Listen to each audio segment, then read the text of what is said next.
یہ دیکھ لیجئے کہ پوری بات بیان کر دی ہے، کوئی سرے سے گنجائش ہی اس کی نہیں چھوڑی کہ اس کے بعد بھی آدمی یہ خیال کرے کہ وہ اس طرح جیسے روایتوں میں بیان ہوا ہے آسمان سے اتریں گے اور آ کر عیسائیوں کو ان کی غلطی بتا دیں گے، یہودیوں پر ان کی غلطی واضح کر دیں گے، مسلمانوں پر ان کی غلطیاں واضح کر دیں گے۔ سلامتی ہے ان آنکھوں پہ جو ہدایت پہ نظریں جمائے بیٹھی ہیں، ان کانوں پہ جو ذکر خیر کے منتظر رہتے ہیں، اور ان قدموں پہ جو ہدایت کی راہ پہ گامزن ہیں۔ بسم اللہ الرحمن الرحیم۔ ہم صحیح مسلم کی روایت رقم 2901 کا مطالعہ کر رہے ہیں۔ اس میں قیامت کی نشانیاں زیر بحث ہیں۔ ان نشانیوں میں نزول مسیح کی نشانی پر کچھ چیزیں میں نے آپ کی خدمت میں عرض کر دی۔ میں نے یہ عرض کیا تھا کہ خود روایت بیان کرنے والوں نے نزول مسیح کی نشانی روایت کی ہے، اور اسی بات کو اسی مجلس میں رسول اللہ کی گفتگو کو کچھ دوسرے لوگوں نے جب بیان کیا ہے تو انہوں نے یہ نشانی بیان نہیں کی، اس کی جگہ ایک دوسری نشانی کا ذکر کیا ہے۔ ان میں اب کس بنیاد پہ ترجیح دی جائے؟ تو اس میں نے دو باتیں عرض کی تھیں۔ ایک یہ عرض کی تھی کہ خود نزول مسیح کی روایتوں میں اس کا وقت بیان کھو گیا ہے، یعنی بتا دیا گیا ہے کہ یہ کب ہوگا، اور بہت صراحت کے ساتھ بتا دیا گیا ہے کہ یہ فتح قسطنطنیہ کے فوراً بعد ہوگا۔ تو وہ 1453 میں ہو گئی، اب اس پر صدیاں گزر گئی ہیں، کچھ نہیں ہوا۔ کسی پیشین گوئی کے بارے میں اگر یہ صورت پیدا ہو جائے تو پلٹ کے دیکھنا چاہیے کہ کیا اس کی نسبت اللہ کے پیغمبر کی طرف درست تھی، کیا اس میں جو بات کہی گئی تھی اس کو سمجھنے میں کوئی غلطی تو نہیں ہو رہی، پھر دیکھنا چاہیے، اس لیے کہ وہ پوری نہیں ہوئی۔ اور یہ کیسے ہو سکتا ہے کہ اللہ کا پیغمبر ایک پیشین گوئی کرے، اس کا وقت مقرر کرے اور وہ پوری نہ ہو؟ یہ تو کسی طرح نہیں ہو سکتا۔ ہم یہ دیکھتے ہیں کہ جب رسول اللہ صلی اللہ علیہ وسلم سے جبریل امین نے گفتگو کی اور یہ پوچھا ہے کہ قیامت کے قرب کی نشانیاں بتائیے، جو دو نشانیاں بتائی ہیں وہ تو اس وقت پوری کائنات دیکھ رہی ہے، ارب بھرب پوری ہو گئی، تو اس لیے یہ تو ہو نہیں سکتا۔ وہ وقت آ گیا، وہ گزر گیا، اس پر صدیاں گزر گئیں، لیکن نزول مسیح نہیں ہوا۔ اس کے بعد میں یہ عرض کر رہا تھا کہ جب ہم قرآن کو پڑھتے ہیں تو معلوم ہوتا ہے کہ وہ اسے قبول نہیں کرتا، یعنی اس کو ایک واقعے کی حیثیت سے قبول نہیں کرتا۔ اس میں دوسری چیز زیر بحث تھی، یعنی تین چیزوں کی طرف میں نے توجہ دلائی ہے، اور وہ حصہ پڑھا تھا جو میری کتاب میزان میں علامات قیامت کے باب سے لیا گیا ہے۔ دوسری چیز سورہ مائدہ کے آخر میں اللہ تعالیٰ کا مکالمہ ہے، اس کا خلاصہ میں نے بیان کر دیا تھا۔ یہ مائدہ کی آیت 117 ہے، اس میں جو آخری جملہ ہے جو کوئی گنجائش نہیں چھوڑتا، وہ جملہ یہ ہے کہ ما قلت لهم الا ما امرتنی به ان اعبدوا الله ربی وربکم وکنت علیہم شہیدا ما دمت فیہم فلما توفیتنی کنت انت الرقیب علیہم وانت علی کل شیء شہید۔ اللہ نے پوچھا تھا کہ یہ تم نے کہا تھا کہ مجھے اور میری ماں کو پوجا کرو، وہ کہتے ہیں میں نے تو ان سے وہی بات کہی تھی جس کا آپ نے مجھے حکم دیا تھا کہ اللہ کی بندگی کرو جو میرا بھی پروردگار ہے اور تمہارا بھی۔ میں ان پر نگران رہا جب تک میں ان کے درمیان تھا، پھر جب آپ نے مجھے وفات دی تو اس کے بعد آپ ہی ان کے نگران رہے اور آپ ہر چیز پر گواہ ہیں۔ یعنی انہوں نے پوری طرح اپنی برات ظاہر کر دی، میرا کوئی تعلق نہیں اس سے، میں نہیں جانتا یہ بعد میں کیا کرتے رہے ہیں، جب تک میں تھا میں نے ان کو یہی بات بتائی تھی۔ اس پر میں نے یہ عرض کیا تھا کہ اس میں دیکھ لیجئے مسیح علیہ السلام اگر ایک مرتبہ پھر دنیا میں آ چکے ہیں تو یہ آخری جملہ کسی طرح موضوع نہیں، یعنی وہ اگر آ چکے ہیں اور وہ یہ کہہ رہے ہیں تو یہ آخری جملہ وہ کیسے بول سکتے ہیں؟ ان کو تو پھر کہنا چاہیے کہ میں تو ابھی قیامت سے چند روز یا چند مہینے یا کچھ عرصہ پہلے ان کے کان گرم کر کے آیا ہوں، میں نے تو اپنا فرض ادا کر دیا۔ اس کے بعد تو انہیں کہنا چاہیے کہ میں ان کی گمراہی کو اچھی طرح جانتا ہوں۔ وہ صرف یہی نہیں کہہ رہے ہو، کہتے میں جانتا ہی نہیں یہ کیا کرتے رہے، مجھے نہیں معلوم، مجھے پتہ ہی نہیں ہے، میرے زمانے میں کوئی ایسی بات نہیں تھی، میں جب تک نگران رہا اس وقت تک تو یہی بات کہی جا رہی تھی کہ اللہ ہی رب ہے، یہی میں نے ان کو بتایا تھا۔ اس کے بعد مجھے نہیں پتہ کیا کرتے رہے ہیں آپ، البتہ ہر چیز کو دیکھتے ہیں، جانتے ہیں، تو آپ ہر چیز کے گواہ بھی ہیں، آپ جانتے ہیں کہ کیوں اس راستے پر چلے گئے۔ وہ یہ کہہ دیں گے کہ میں ان کی گمراہی کو اچھی طرح جانتا ہوں، ابھی کچھ دیر پہلے انہیں اس پر متنبع کر کے آیا ہوں، یہ کہنا چاہیے انہیں، نہیں کہا۔ تو یہ دوسری بات تھی۔ ثالثاً، تیسری، اس لیے کہ سورہ آل عمران کی ایک آیت میں، یہ مائدہ تھی، سورہ آل عمران کی ایک آیت میں قرآن نے مسیح علیہ السلام کے بارے میں قیامت تک کا لائے عمل بیان فرمایا ہے۔ یعنی یہ ایک آیت ہے جس میں سورہ آل عمران میں جب ان کا پورا قصہ زیر بحث آ گیا، ان کی پیدائش، کیا ہوا معاملہ، پھر اس کے بعد انہوں نے اپنی قوم کو دعوت دی، قوم کا رد عمل زیر بحث آ گیا، گویا ان کی پوری سرگزشت دعوت سورہ آل عمران میں زیر بحث ہے۔ اس کے آخر میں اللہ تعالیٰ نے اپنا فیصلہ سنایا ہے اور اس میں قیامت کا ذکر کر کے سنایا ہے، یعنی قیامت تک میں تمہارے ساتھ کیا کرنے والا ہوں، ایک ایک چیز کو بیان کیا ہے۔ یہ موقع تھا، سورہ آل عمران کی ایک آیت میں قرآن نے مسیح علیہ السلام کے بارے میں قیامت تک کا لائے عمل بیان فرمایا ہے۔ یہ موقع تھا کہ قیامت تک کے الفاظ کی صراحت کے ساتھ، یعنی جب یہ الفاظ بھی آ گئے قیامت تک یہ کروں گا، تو قیامت تک کے الفاظ کی صراحت کے ساتھ جب اللہ تعالیٰ وہ چیزیں بیان کر رہے ہیں جو ان کے اور ان کے پیرووں کے ساتھ ہونے والی ہیں، تو یہ موقع تھا نا، یہ بھی بیان کر دیتے کہ قیامت سے پہلے میں ایک مرتبہ پھر تجھے دنیا میں بھیجنے والا ہوں۔ جب یہ ساری بات قیامت تک، ایک تو یہ ہے کہ اس وقت کی کوئی بات ہے، اس میں آیت میں الفاظ آ گئے ہیں یہ، مگر اللہ نے ایسا نہیں کیا۔ سیدنا مسیح کو آنا ہے تو یہ خاموش کیوں ہے؟ یعنی کیا وجہ ہے کہ یہ ساری بات بیان ہو گئی لیکن یہی ایک بات بیان نہیں کی؟ اس کی کوئی وجہ سمجھ میں نہیں آتی۔ وہ آیت کیا ہے؟ وہ یہ ہے، یہ سورہ آل عمران کی آیت 55 ہے، انی متوفی کا ورافع کا الیہ و مطہر کا من الذین کفروا و جائل الذین اتبعوک فوق الذین کفروا الی یوم القیامہ ثم الی مرجعکم فاحکم بینکم فیما کنتم فیہ تختلفون۔ اس کا آخری حصہ بھی بہت غور کا تقاضا کرتا ہے۔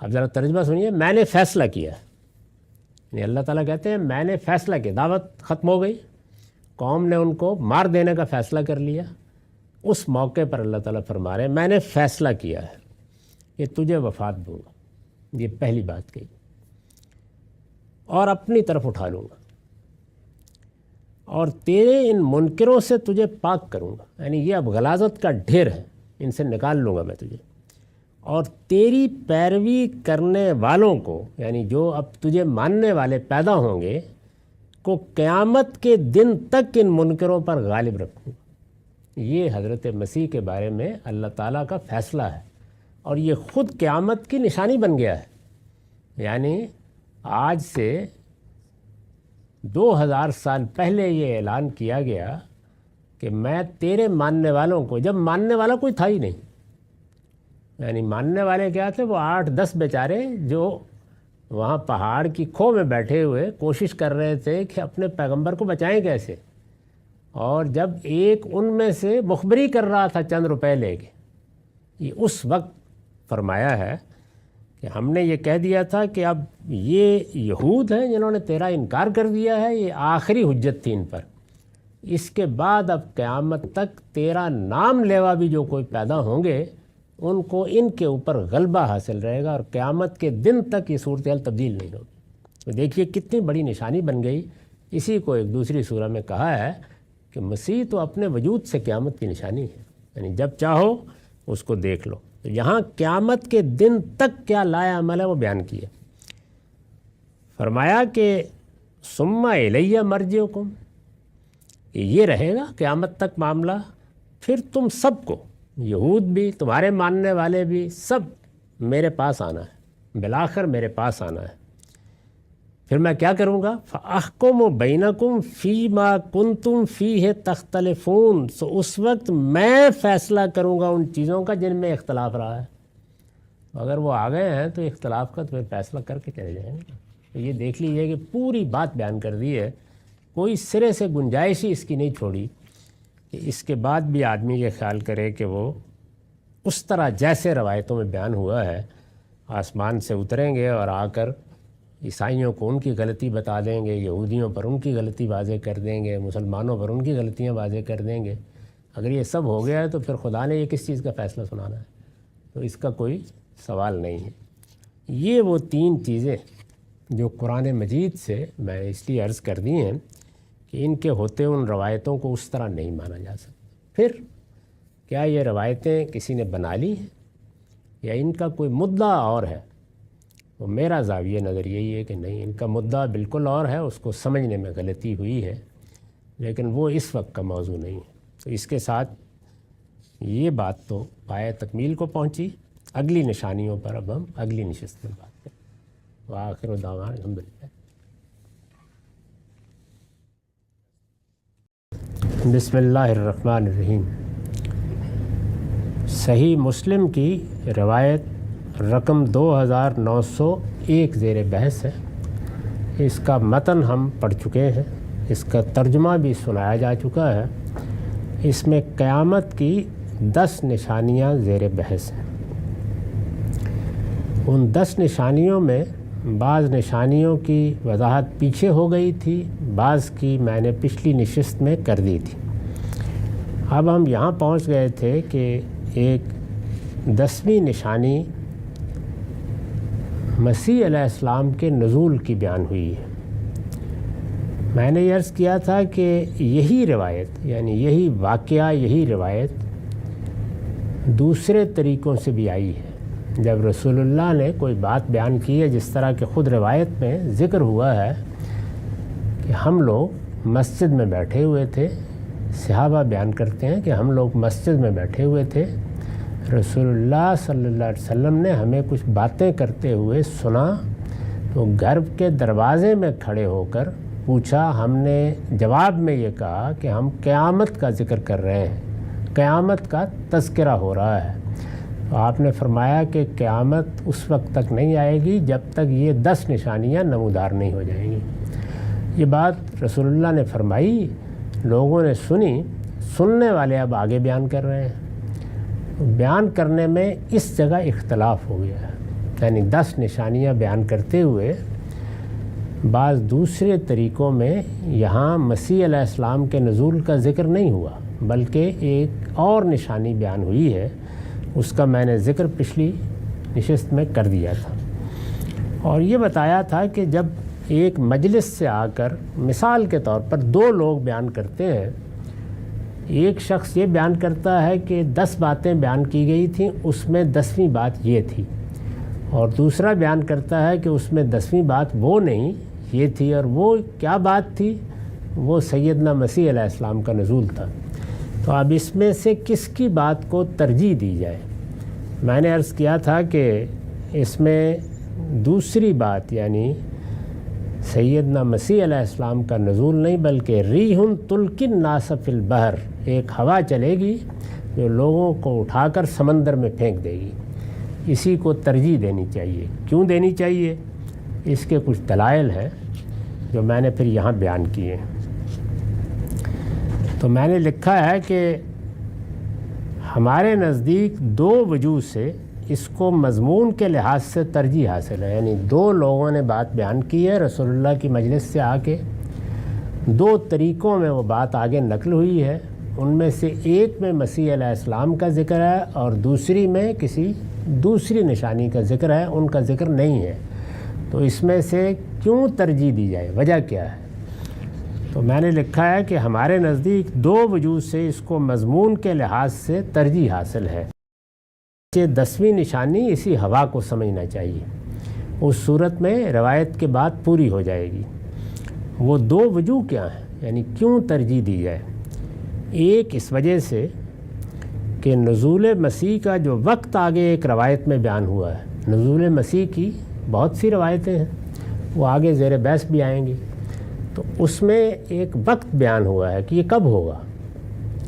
یعنی اگر مثال کے طور پر مستقبل کی کسی چیز کی پیشین گوئی کی گئی ہے اور اس میں وقت بیان ہو گیا ہے، جیسے پہلی اور دوسری جنگ عظیم ہوئی ہے، تو اب اگر کوئی پیشین گوئی ہو کہ جیسے ہی پہلی جنگ عظیم ہوگی اور اس کا معاہدہ لکھا جائے گا تو آسمان پر فلاں چیز نمودار ہو جائے گی، تو پہلی جنگ عظیم کے بعد اگر وہ واقعہ نہیں ہوا تو پھر پلٹ کے دیکھنا پڑے گا نا کہ پیشین گوئی درست تھی یا درست نقل ہوئی ہے یا نہیں ہوئی، یہ اس کا لازمی نتیجہ ہے۔ تو نزول مسیح کا وقت بیان ہوا ہے روایتوں میں، یعنی ایسا نہیں ہے کہ محض یہ بیان کر دیا گیا ہے کہ یہ ہوگا، اس کا ایک ٹائم باقاعدہ بیان ہوا ہے۔ اب ذرا سنیے وہ کیا ہے۔ ایک اس وجہ سے کہ نزول مسیح کا جو وقت آگے ایک روایت میں بیان ہوا ہے وہ فتح قسطنطنیہ کے فوراً بعد تھا، یعنی اس میں بیان ہوا ہے کہ جس وقت قسطنطنیہ فتح ہوگا اس کے فوراً بعد وہ لشکر جو اس کو فتح کر کے نکلے گا اس نے ابھی اپنی تلواریں زیتون کے درختوں کے ساتھ لٹکائی ہوں گی کہ یہ اطلاع آ جائے گی دجال آ گیا ہے، اور جیسے ہی یہ اطلاع آئے گی تو وہ آگے بڑھیں گے، اور جیسے ہی آگے بڑھیں گے تو وہاں دمشق میں یعنی شام تک پہنچیں گے چند مہینے میں، اور وہاں سیدنا مسیح کا نزول ہو جائے گا۔ تو اس کا مطلب ہے کہ ایک باقاعدہ متعین وقت ہے جو پیشین گوئی میں ذکر کر دیا گیا تھا۔ ایک اس وجہ سے کہ نزول مسیح کا جو وقت آگے ایک روایت میں بیان ہوا ہے وہ فتح قسطنطنیہ کے فوراً بعد تھا، یہ فتح 1453 عیسوی میں ہو چکی ہے، یعنی اب تو کم و بیش 500-550 سال اس پر گزر گئے۔ جو صاحب علم، ہر صاحب علم اس بات سے واقف ہے کہ اس کے بعد اس طرح کا کوئی واقعہ نہیں ہوا۔ تو ایک تو خود روایتوں میں جو وقت مقرر ہوا ہے یہ واقعہ اس پر نہیں ہوا۔ اب ظاہر ہے کہ اللہ کے پیغمبر نے اگر یہ فرمایا تھا تو پھر تو زمین و آسمان ٹل سکتے ہیں، یہ نہیں ہو سکتا۔ تو صاف واضح ہو گیا کہ یا تو بات غلط نقل ہوئی ہے یا بات کو سمجھنے میں غلطی لگ گئی، یعنی یہ بات ایسے نہیں کہی گئی تھی۔ یہ میں بعد میں عرض کروں گا کہ کیا امکان تھا۔ دوسری کیا وجہ ہے، یعنی یہ تو ایک پہلو ہوا کہ اب اس کو کیسے بانا جائے، جبکہ وقت ہی گزر گیا، جس وقت ہونا تھا، جس کو متعین طور پر بتایا گیا تھا، کن لوگوں کے ہوتے ہوئے اس کو ہونا تھا، وہ سب روایت میں بیان ہوا ہے۔ نہیں ہوا تو اب کیا کیا جائے، یہ بیان ہی تو ہو نہیں سکتا۔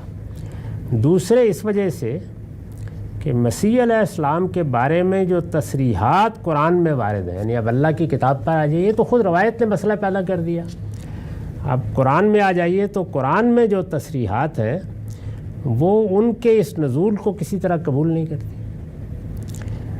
چنانچہ اپنی کتاب میزان کے باب ایمانیات میں قیامت کی علامات کے زیر عنوان ہم نے لکھا ہے، تو وہاں میں نے پھر وہ تینوں چیزیں بیان کی ہیں جو قرآن مجید سے متعلق ہیں، اور وہ تینوں چیزیں اس کو قبول کرنے کے لیے تیار نہیں ہیں۔ یعنی یہ واقعہ جس طرح کے لوگ بیان کرتے ہیں، جس طرح کے عام طور پر رائج ہے، اس صورت میں قرآن مجید اس کو قبول نہیں کرتا۔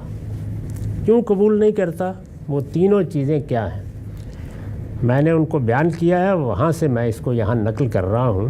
اولاً اس لیے، پہلی بات کیا ہے؟ اولاً اس لیے کہ مسیح علیہ السلام کی شخصیت قرآن مجید میں کئی پہلوؤں سے زیر بحث آئی ہے۔ یعنی ایسا نہیں ہے کہ قرآن میں تو مسیح کا کوئی ذکر ہی نہیں ہوا، ان کی شخصیت، ان کا کام، ان کی ولادت کئی پہلوؤں سے زیر بحث آئی ہے۔ ان کی دعوت اور شخصیت پر قرآن نے جگہ جگہ تبصرہ کیا ہے، یعنی ایک دو جگہ نہیں ہے، کئی جگہوں کے اوپر ان کی دعوت اور نتائج پر، ان کو کیا معاملات پیش آئے، تبصرہ کیا ہے۔ روز قیامت کی ہلچل بھی قرآن کا خاص موضوع ہے، یعنی قیامت بھی کوئی ایسی چیز نہیں ہے کہ جو قرآن کے لیے اجنبی موضوع ہے، قرآن کا اصل مضمون وہی ہے، وہ جگہ جگہ اس کو بیان کر رہا ہے، اسی کا انظار کر رہا ہے۔ ایک جلیل القدر پیغمبر کے زندہ آسمان سے نازل ہو جانے کا واقعہ کوئی معمولی واقعہ نہیں ہے، یعنی یہ سیدنا مسیح کی زندگی کا کوئی اس طرح کا واقعہ نہیں ہے کہ ایک دن وہ نماز پڑھائیں گے اور رفع یدین کریں گے۔ زندہ آسمان سے آنے کا ذکر ہے، لیکن موقع بیان کے باوجود، یعنی جگہ جگہ معلوم ہوتا ہے کہ یہاں اس بات کو بیان ہونا چاہیے تھا، اس واقعے کی طرف کوئی ادنا اشارہ بھی قرآن کے بین الدفتین کسی جگہ مذکور نہیں، یعنی پڑھ جائیے پورے قرآن کو، وہ زیر بحث ہیں، ان کی شخصیت زیر بحث ہے، ان کے احوال زیر بحث ہیں، ان کی قوم نے ان کے ساتھ کیا کیا زیر بحث ہے، ان کی وفات زیر بحث ہے، لیکن کوئی ادنا اشارہ بھی اس طرف نہیں ہے۔ علم و عقل اس خاموشی پر مطمئن ہو سکتے ہیں، یعنی آدمی اس خاموشی کو قرآن میں دیکھے اور پھر اتنی بڑی بات کے بارے میں مطمئن ہو جائے، کوئی بات نہیں، اگر اللہ نے ذکر نہیں کیا اسے باور کرنا آسان نہیں ہے۔ پہلی چیز یہ ہے۔ ثانیاً دوسرا کیا ہے؟ ثانیاً اس لیے کہ سورہ مائدہ میں قرآن نے مسیح علیہ السلام کے ساتھ اللہ تعالیٰ کا ایک مکالمہ نقل کیا ہے، ایک گفتگو نقل ہوئی ہے جو قیامت کے دن ہوگا۔ یعنی یہ بتایا ہے کہ قیامت میں ہم مسیح کے ساتھ یہ بات چیت کریں گے۔ اس میں اللہ تعالیٰ ان سے نصارہ کی اصل گمراہی کے بارے میں پوچھیں گے، یعنی سوال یہ کیا جائے گا کہ یہ تم نے ان کو کہا تھا کہ مجھے معبود بنا لو اور میری ماں کو بھی معبود بنا لو۔ بڑا تیکھا سوال ہے، اللہ تعالیٰ کہتے ہیں کہ میں پوچھوں گا کہ کیا تم نے یہ تعلیم انہیں دی تھی کہ مجھ کو اور میری ماں کو خدا کے سوا معبود بناؤ؟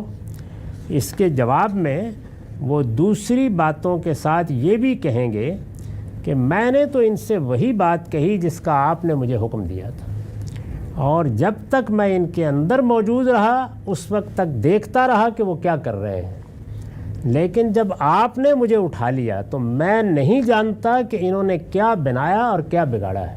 یہ جواب وہ دیں گے۔ اس کے بعد تو آپ ہی ان کے نگران رہے، یعنی پروردگار تو دیکھتا رہا ہے، مجھے تو اس کے بعد کا کوئی پتہ نہیں۔ اس میں دیکھ لیجئے مسیح علیہ السلام اگر ایک مرتبہ پھر دنیا میں آ چکے ہیں تو یہ آخری جملہ کسی طرح موضوع نہیں، یعنی یہ بات ان کو کہنی ہی نہیں چاہیے۔ اس کے بعد تو انہیں کہنا چاہیے کہ پروردگار میں ان کی گمراہی کو اچھی طرح جانتا ہوں، اور ابھی کچھ دیر پہلے میں انہیں اس پر متنبع کر کے آیا ہوں، یعنی میں نے تو ابھی چند روز پہلے ان کے کان گرم کیے ہیں جا کے، تو اس لیے میرا کیا قصور۔ تو اس پر اللہ تعالیٰ نے جو بات فرمائی ہے اور جس طرح پھر انہوں نے دعا کیا وہ سورہ مائدہ کے آخر میں آپ پڑھ سکتے ہیں۔ سورہ مائدہ کی آیت اس کے بعد میں نے نقل کر دی ہے، یہ سورہ کے آخر کا مضمون ہے۔ ہمارا وقت ختم ہو گیا، تیسری بات پر ہم اگلی نشست میں گفتگو کریں گے۔ وآخر دعوانا الحمدللہ رب العالمین۔